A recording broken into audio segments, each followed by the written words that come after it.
The electric guitar, obviously a musical instrument. But why electric? Because it transforms the vibrations of the strings into electric current. And it's this current that's sent to the amplifier.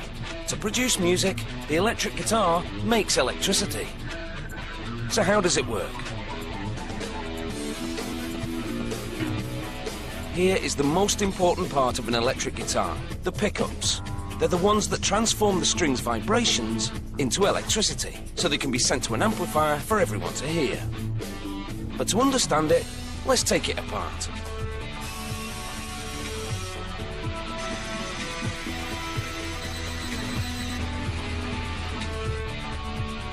While the body of the guitar contributes to the look of the instrument, it doesn't contribute a whole lot to the sound. That's because it's solid, unlike an acoustic guitar which is hollow. The neck of the electric guitar is fixed to its solid body with 4 screws. Along the neck are frets. At the far end, the head, where the strings are wrapped around the tuning pegs. The strings are metal for a reason. Their magnetic properties interact with the pickups. And it's this magnetic interaction that creates the electric current that will be amplified to unleash the sound of the instrument. At the body end of the strings is the bridge and a metal lever. Attached to the bridge are 3 springs set into the back of the guitar.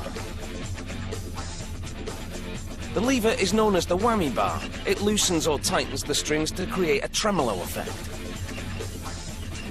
But that is nothing compared to the amazing performance of the pickups, turning mechanical vibrations into electricity. The pickups are basically 6 magnets wrapped with a very fine copper wire coil. The wire is thinner than a human hair and wound around the magnet 7,200 times.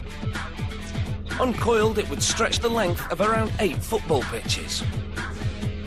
These knobs control volume and tone. And this is the pickup selector switch. The tone knob acts as a kind of filter. It works with a capacitor built into the circuit board. It gets rid of high frequencies, giving the guitar a warmer, fuller sound. But tone and volume mean nothing if you can't hear a thing. The pickups are key. They really pick up the strings' vibes so they can be amplified. All this using only a few magnets and a coil. The pickup's magnets produce a stable magnetic field. That is until the guitar is strummed and the vibrating metal strings disturb the field, inducing an electric current in the coil. The current fluctuates in keeping with the movement of the metal strings.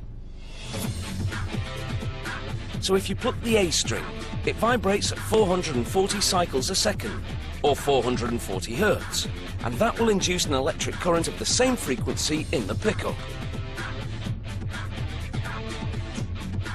So what does the pickup selector switch do?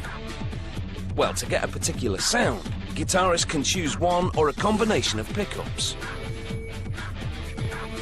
The pickup closest to the bridge, where string tension is high, picks up high-frequency sounds. The pickup closer to the neck, where tension is less, registers more bass. But the electric guitar is nothing without an amp. In fact, the amplifier is considered part of the instrument. Unplugged, the 2-volt current from the string's vibrations won't get power cords to the back of the stadium. It needs a boost, first by a preamp and then by the amp itself. And the louder it gets, the more distortion. Guitar amps are built to enhance distortion. The incoming electric current overpowers the circuitry and brings out the buzz. It can be so loud, it can actually cause the strings on the guitar to vibrate, setting off screeching feedback. Now that is a buzz. Surprisingly, to produce music, the electric guitar makes electricity, thanks to the laws of electromagnetism.